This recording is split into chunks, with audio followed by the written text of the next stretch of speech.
दोस्तों नमस्कार। आप सबका स्वागत है मेरे चैनल हिंदी की बिंदी पर। मैं हूं डॉक्टर प्रदीप प्रसन्न और आप भी प्रसन्न होंगे। आइए कुछ नई बातें सीखते हैं आज के टॉपिक के साथ।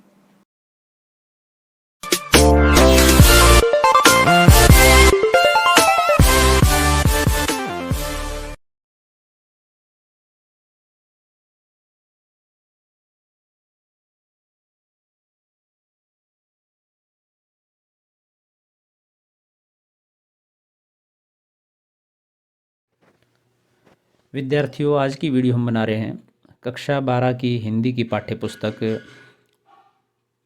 अंतरा भाग 2 के पाठ शेर, पहचान, चार हाथ और साझा कहानी, जो कि 4 लघु कथाएं हैं जिसे असगर बजाज जी ने लिखा है। इन कहानियों का हम वाचन करेंगे और साथ ही साथ इनका अर्थ, भाव और व्याख्या करते हुए विश्लेषण करेंगे। इससे पहले हमने इस पाठ का परिचय और लेखक का परिचय दे करके एक वीडियो बनाई है, आप विजिट कर सकते हैं। और वीडियो प्रारंभ करें उससे पहले आप सबसे आग्रह है, यदि आपने हिंदी की बिंदी चैनल को अभी तक सब्सक्राइब नहीं किया है तो आप प्लीज़ उसे सब्सक्राइब जरूर कर लीजिए और बेल आइकॉन को दबा लीजिए ताकि सभी वीडियो की सूचना आपको यथा समय मिल सके। तो आइए शुरू करते हैं आज की वीडियो। तो पहली लघु कथा है शेर। मैं तो शहर से या आदमियों से डरकर जंगल इसलिए भागा था कि मेरे सिर पर सींग निकल रहे थे और डर था कि किसी न किसी दिन कसाई की नज़र मुझ पर जरूर पड़ जाएगी। शेर, जैसा कि हमने पूर्व में बताया था, जब इस पाठ का सार बताया था, कि एक प्रतीकात्मक कहानी है। और जैसे कि जंगल का राजा शेर होता है और उसी तरह से लोकतांत्रिक परिवेश के अंदर भी मनुष्यों का राजा नेता है और वो किस तरह का प्रतिनिधित्व करता है और नेता कैसे काम कर रहे हैं आप सब लोग जानते हैं। कक्षा 12 के विद्यार्थी हैं तो लगभग उस चीज़ों की समझ आपको आ गई है।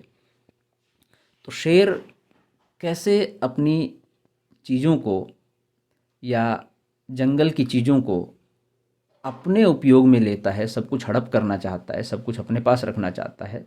और प्रतीकात्मक रूप से शेर के माध्यम से आज के तथाकथित नेताओं के किए गए भ्रष्टाचार, उनकी अनैतिकताएं और उनके घोटालों पर व्यंग करती हुई एक लघु कथा है।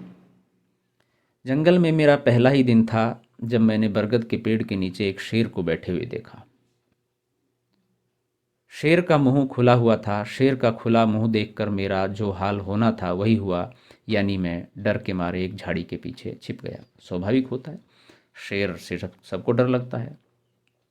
और लेखक ने पहली पंक्ति में बहुत अच्छी बात कही है कि मैं तो शहर से या आदमियों से डरकर जंगल इसलिए भागा था कि मेरे सिर पर सींग निकल रहे थे।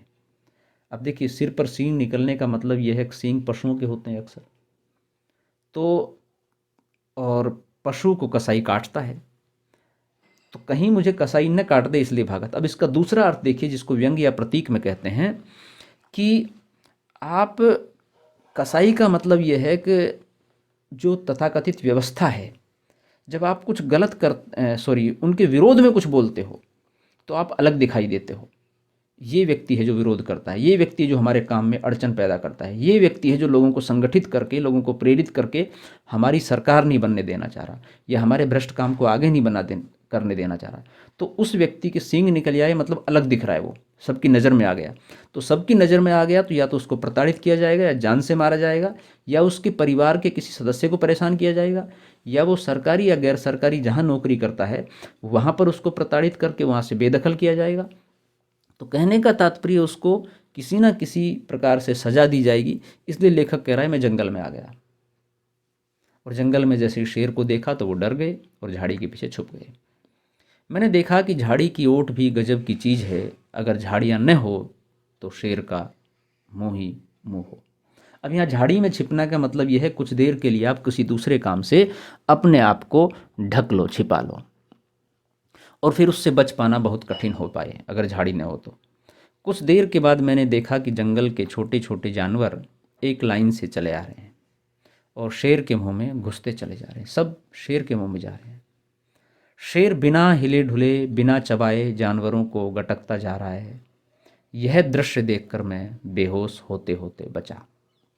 अब यहाँ पर देखिए कितनी बड़ी बात लेखक ने कह दी है कि सब जानवर शेर के मुंह में जा रहे हैं, यानी कि सब कुछ, तमाम तरह की जो चीज़ें हैं सब वो हड़पना चाहता है शेर, जंगल का राजा। तो सारी चीज़ उसके मुंह में जा रही है। अगले दिन मैंने एक गधा देखा जो लंगड़ाता हुआ शेर के मुंह की तरफ चला जा रहा था। मुझे उसकी बेवकूफ़ी पर सख्त गुस्सा आया और मैं उसे समझाने के लिए झाड़ी से निकलकर उसके सामने आया। अब देखिए वो समझा क्यों रहा है। पहली चीज़ तो यह है वो मनुष्य है, लेखक मनुष्य है। दूसरी बात यह है कि वो चूंकि वहाँ मनुष्यों के बीच में जब रहता था तो वो विरोध करता था गलत का, असंगत का, अन्यायिक का, तो उसकी आदत है। तो इसलिए वो गधे को भी समझा रहा है जो बेवकूफ़ी करने जा रहा है। मैंने उससे पूछा, तुम शेर के मुंह में अपनी इच्छा से क्यों जा रहे हो? तो उसने कहा, गधे ने कहा, वहाँ हरी घास का एक बहुत बड़ा मैदान है, मैं वहाँ बहुत आराम से रहूँगा और खाने के लिए खूब घास मिलेगी। मैंने कहा, वह शेर का मुँह है। उसने कहा, गधे, वह शेर का मुँह जरूर है पर वहाँ है हरी घास का मैदान। अब देखिए गधा आदमी को कह रहा है, गधे, वो शेर का मुँह जरूर है लेकिन वहाँ हरी घास का मैदान है। इतना कहकर वह शेर के मुँह के अंदर चला गया।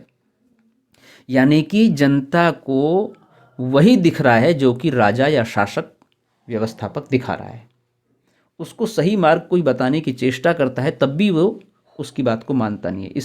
इस तरह से जनता को मोहित कर लिया गया है, जनता को आकर्षित कर लिया गया है या जनता को डरा दिया गया है। दोनों चीज़ें हैं। जैसे जादूगर अपने खेल दिखाने के समय दर्शकों को एक तरह से मोहित कर लेता है, बांध लेता है, वो तो वही दिखता है आपको जो वो दिखाना चाहता है।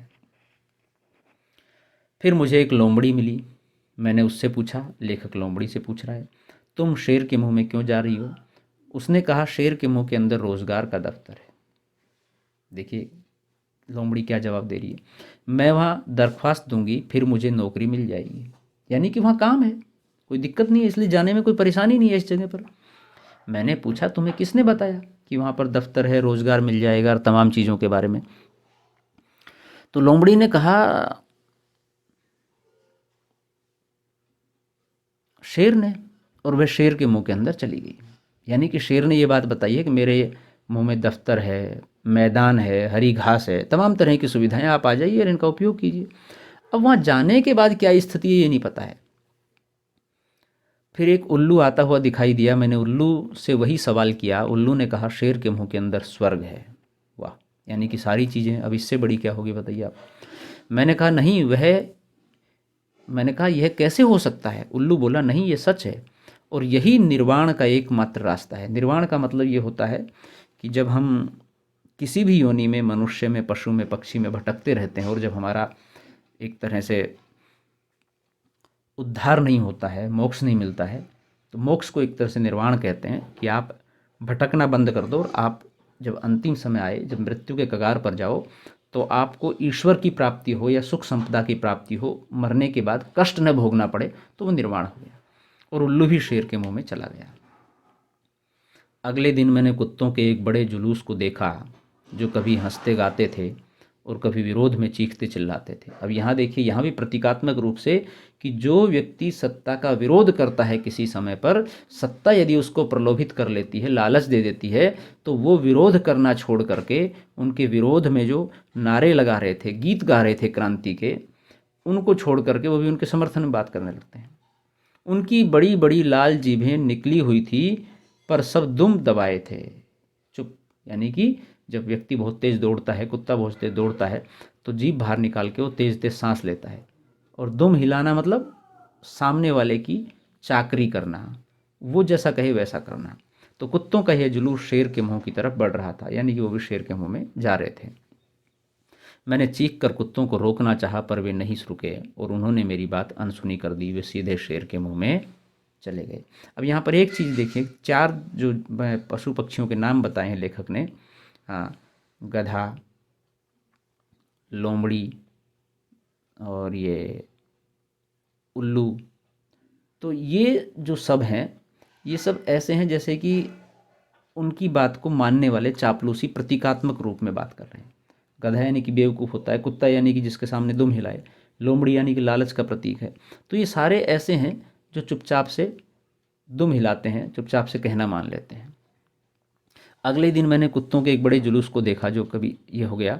हाँ, कुत्तों का यह जुलूस शेर के मुंह की तरफ बढ़ रहा था। मैंने चीख कर कुत्तों को रोकना चाहा, पर वे नहीं रुके और उन्होंने मेरी बात अनसुनी कर दी। वे सीधे शेर के मुंह में चले गए।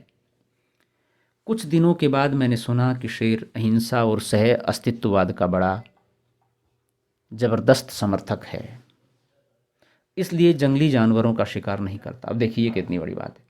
जिसके मुंह में सारे जानवर जा रहे हैं, वो कह रहा है कि वो अहिंसावादी है, यानी कि हिंसा नहीं करता, मारता नहीं है किसी को। और सह अस्तित्ववाद यानी कि सबका सहयोग करना, साथ में रहना, प्रेम से रहना, सहारा देना सबको। और बड़ा ज़बरदस्त इस बात का समर्थक है वो, न खुद करता है न किसी को करने देता है इस तरह के कार्य। इसलिए जंगली जानवरों का शिकार नहीं करता, किसी को नहीं मारता है वो जानवर तो अपने आप उसके पास आ रहे हैं। मैं सोचने लगा, शायद शेर के पेट में वे सारी चीज़ें हैं जिनके लिए लोग वहाँ जाते हैं। और मैं भी एक दिन शेर के पास गया। शेर आंखें बंद किए हुए पड़ा था और उसका स्टाफ ऑफिस का काम निपटा रहा था। मैंने वहाँ पूछा, क्या ये सच है कि शेर साहब के पेट के अंदर रोजगार का दफ्तर है? अब लेखक के मन में उत्सुकता उठी। तो लेखक के मन में उत्सुकता उठने का मतलब ये है कि बहुत सारे लोग जो ये मानते हैं कि नेता लोग भ्रष्टाचार करते हैं, बेईमानी करते हैं, या जो भी अधिकारी है, अफसर हैं, कर्मचारी हैं, तो कुछ लोग कहते हैं नहीं नहीं नहीं करते। अब मैक्सिमम लोग जब ये कहने लगते हैं नहीं करते नहीं करते, तो उसके मन में जो सोचता है करते हैं भ्रष्टाचार, उसके मन में एक बार सवाल उठता है, यार चल कर देखते हैं, पूछते हैं, जानते हैं। तो जब वो जाता है तो उनके जो चमचे हैं, उनके स्टाफ के लोग हैं, वो उसे इतना डाइवर्ट कर देते हैं कि उसको भी यकीन होने लग जाता है कि ये भ्रष्टाचार नहीं करते, जो कर रहे हैं वो सही काम है, ये नैतिकता का काम है जो कर रहे हैं, वो भ्रष्टाचार नहीं है बल्कि सही। तो बताया गया कि यह सच है। मैंने पूछा कैसे?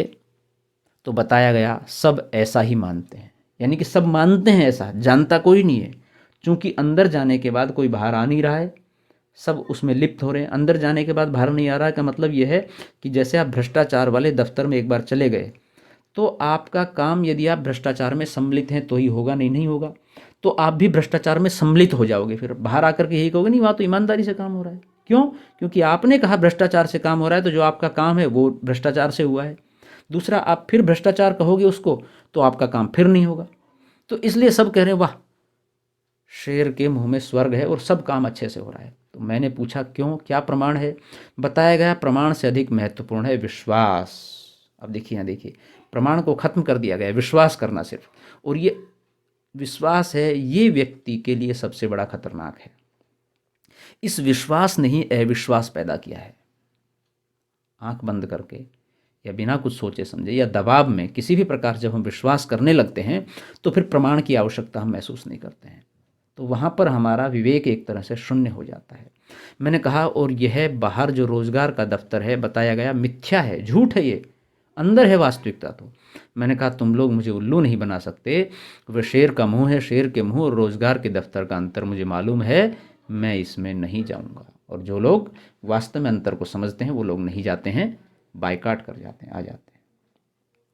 तो विद्यार्थियों, इस तरह से ये शेर कहानी के माध्यम से प्रतीकात्मक रूप से लेखक ने आज की सत्ता व्यवस्था, तमाम तरह के कार्यालय, अफसर, अधिकारी, कर्मचारी, पिछलग्गू, इन सब पर ज़बरदस्त कटाक्ष किया है और एक बहुत अच्छी लघु कथा के माध्यम से हमें संदेश दिया है कि हमें कही हुई बातों पर विश्वास नहीं करना चाहिए।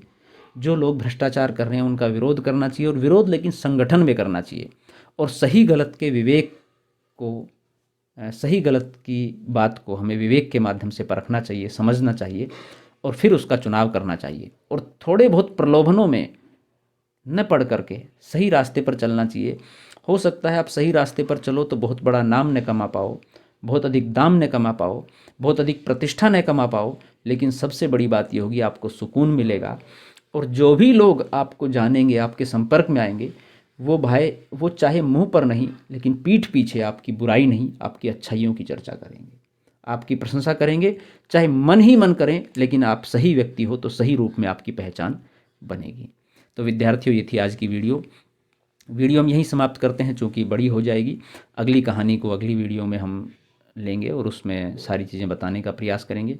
वीडियो आपने पूरी देखी, इसके लिए आपका बहुत बहुत धन्यवाद। आशा करते हैं वीडियो आपके लिए लाभान्वित होगी। और आप इससे ज़रूर कुछ ना कुछ अपनी उपयोग की चीज़ें निकालेंगे पाठ्यक्रम के साथ साथ।